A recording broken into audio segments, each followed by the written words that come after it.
I hope कि आपने बहुत अच्छे से अपनी सारी स्ट्रेटजीज बना ली होंगी कि आपको एग्जाम्स में अपनी तरफ से अपना बेस्ट परफॉर्मेंस देना है और एक एक क्वेश्चंस को बारीकी से समझ करके राइट ऑप्शन चूज करके अच्छे से OMR सीट को फिल करना है।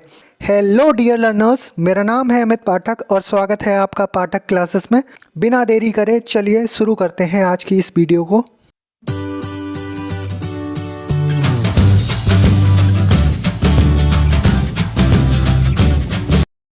इस वीडियो में आपके लिए Thevenin theorem, Norton theorem, CRO, CRT इन सब से मोस्ट इम्पॉर्टेंट ऑब्जेक्टिव क्वेश्चंस रखे गए हैं जहां से आपको एग्जाम्स में क्वेश्चन मिलेंगे ही मिलेंगे। तो इस पूरी वीडियो को आपको बहुत अच्छे से देखना है और क्वेश्चंस को समझ करके सॉल्व करना सीखना है। तो देखते हैं आज का हम अपना पहला प्रश्न है हमारा, in the following which is not the dimension of time. ये भी इंपॉर्टेंट क्वेश्चन है। नीचे ऑप्शंस दे रखे हैं, इनमें से हमें बताना है कि कौन सी समय की डायमेंशन यानी बीमा नहीं है। ऑप्शंस हैं L/R, CR, √LC, R/L। इन 4 ऑप्शंस में से कौन सी ऐसी हमारी टाइम की डायमेंशन नहीं है। L/R क्या होता है? टाइम कांस्टेंट होता है। CR भी टाइम कांस्टेंट होता है। √LC भी टाइम कांस्टेंट होता है। तो which option is right? Option number D is right.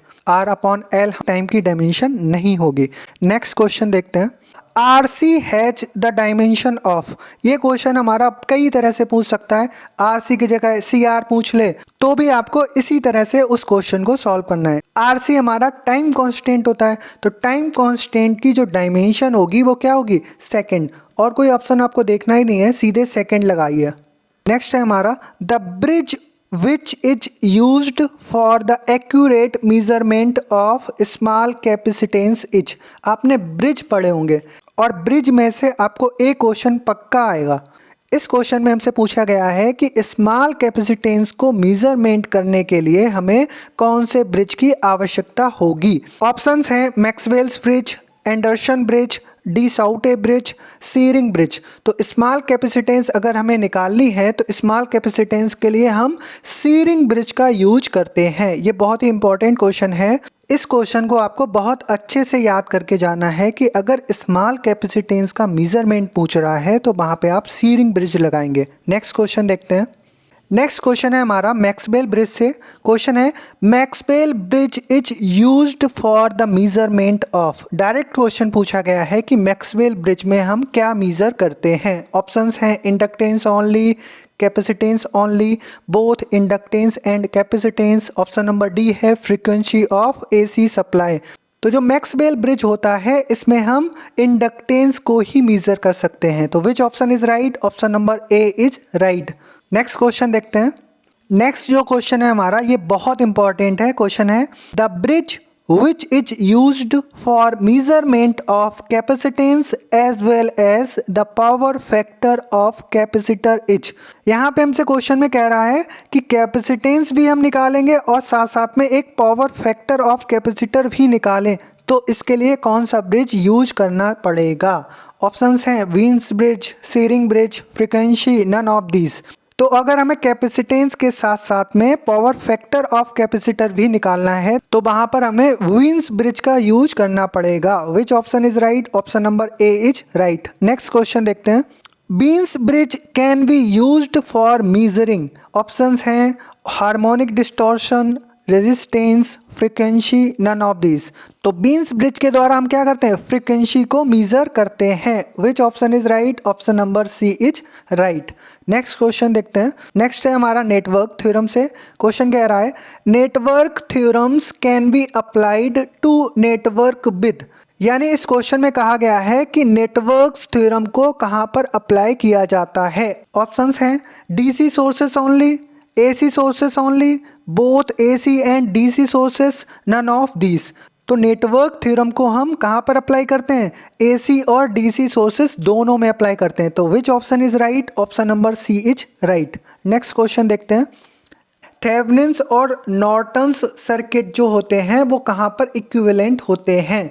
Options हैं no frequency, all frequency, resonant frequency. Option number D में कह रहा है only at frequency at which these are computed.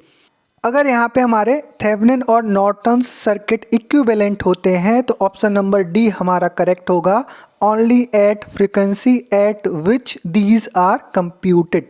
Next question देखते हैं। नेक्स्ट हमारा सीआरओ से है और बहुत ही इंपॉर्टेंट क्वेश्चन है। क्वेश्चन कह रहा है ए cathode ray oscilloscope etch. CRO से हो सकता है आपको 2 से 3 क्वेश्चंस मिलें, तो इसको बहुत अच्छे से पढ़ के जाएगा। ऑप्शंस हमें दे रखे हैं another name of CRT cathode ray tube. Option number B में कह रहा है entirely different from CRT. Option number C में कह रहा है a CRT with some additional circuitry like horizontal and vertical deflection amplifiers। Option number D है none of these। तो क्या सीआरओ का दूसरा नाम सीआरटी होता है? नहीं। और सीआरओ हमारा इंटायरली डिफरेंट भी नहीं होता है सीआरटी से। तो यहाँ पे हमारा ऑप्शन नंबर सी करेक्ट होगा, a cathode ray oscilloscope each a CRT with some additional circuitry like horizontal and vertical deflection amplifiers. Next question देखते हैं। A cathode ray oscilloscope is used for measuring. यानी question में हमसे पूछ रहा है कि सीआरओ का यूज हम किस चीज को मीजर करने में करते हैं।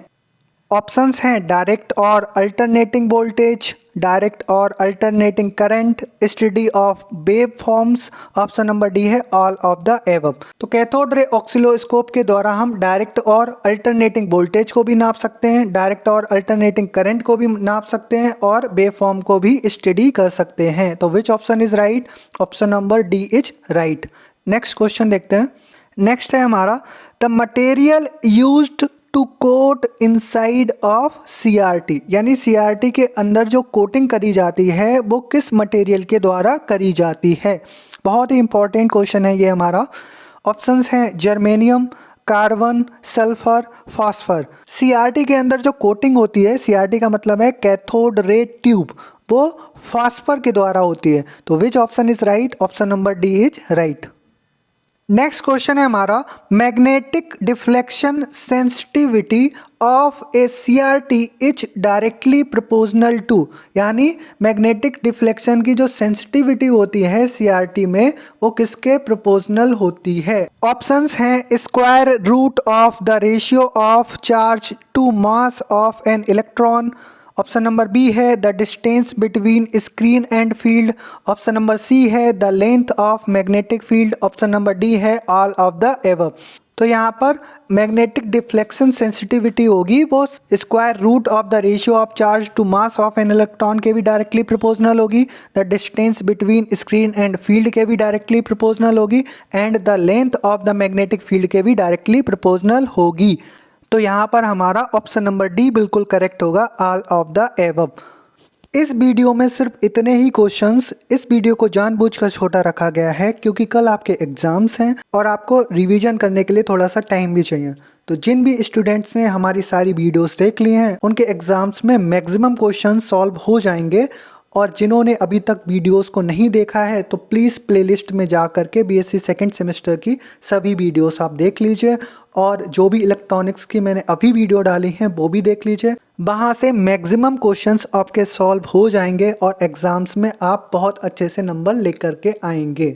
कल आपका एग्ज़ाम है, आपको बिल्कुल घबराना नहीं है, बिल्कुल रिलैक्स होकर के चिल्ड आउट होकर के एग्ज़ाम देने जाना है। बिल्कुल आराम से आपको क्वेश्चन पेपर को पढ़ना है और जो भी क्वेश्चंस आपको आते हैं वो पहले करने हैं। एग्जामिनेशन हॉल में आपको अपना पेपर 3 अटेम्प्ट्स में अटेम्प्ट करना है। पहले अटेम्प्ट में उन क्वेश्चंस को करना है जो आपको आते हैं, इजी हैं, कॉन्सेप्चुअल हैं। सेकेंड अटेम्प्ट में आपको उन क्वेश्चंस को करना है जिनमें थोड़ा सा दिमाग लग रहा है और थर्ड अटेम्प्ट में उन क्वेश्चंस को करोगे जो रह गए हैं।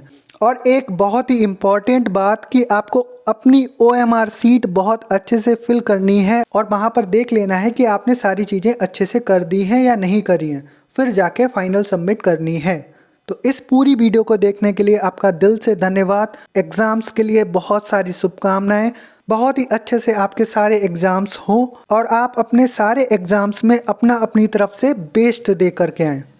इस पूरी वीडियो को देखने के लिए आपका दिल से धन्यवाद। Wish you all the very best.